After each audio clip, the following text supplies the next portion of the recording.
This is day one of Lyon, le Châtelier. Bye bye. Ça c'est pour les OG ça. Il est 16h30, ça fait 1h30 que je suis parti. Et voilà, pas que je me rends compte que j'ai peut-être un peu oublié ma pompe. Donc si jamais je crève au milieu de la diagonale du vide, et bah chais.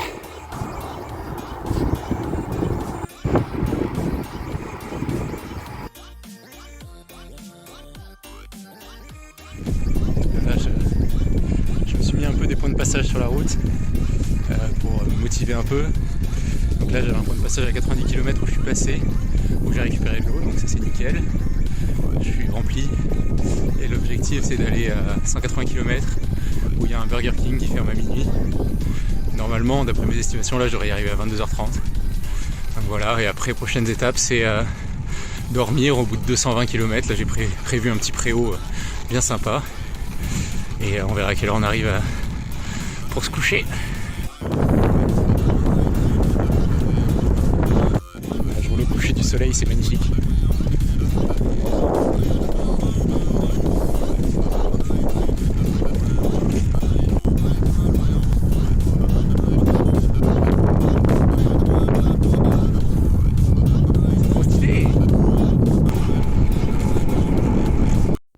Bien arrivé dans mon petit campement pour la nuit, j'avais repéré un petit préau où je peux dormir. Donc voilà, il est minuit et demi, je suis en avance sur mon emploi du temps, je pense que je vais pouvoir dormir du coup au plus vite et puis jusqu'à demain à 6h du matin, donc ça va être une belle nuit.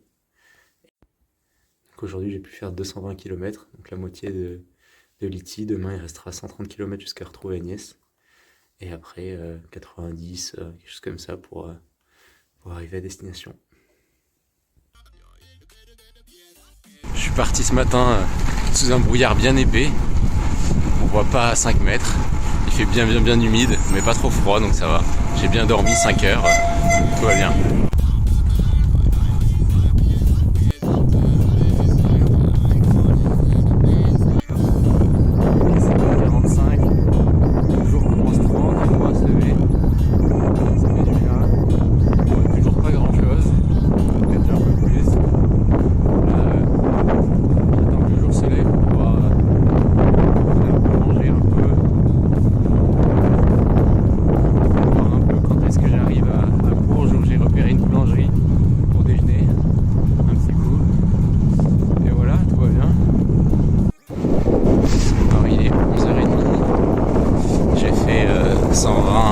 Ce matin, donc il m'en reste une dizaine avant d'arriver à la gare où je retrouve Agnès.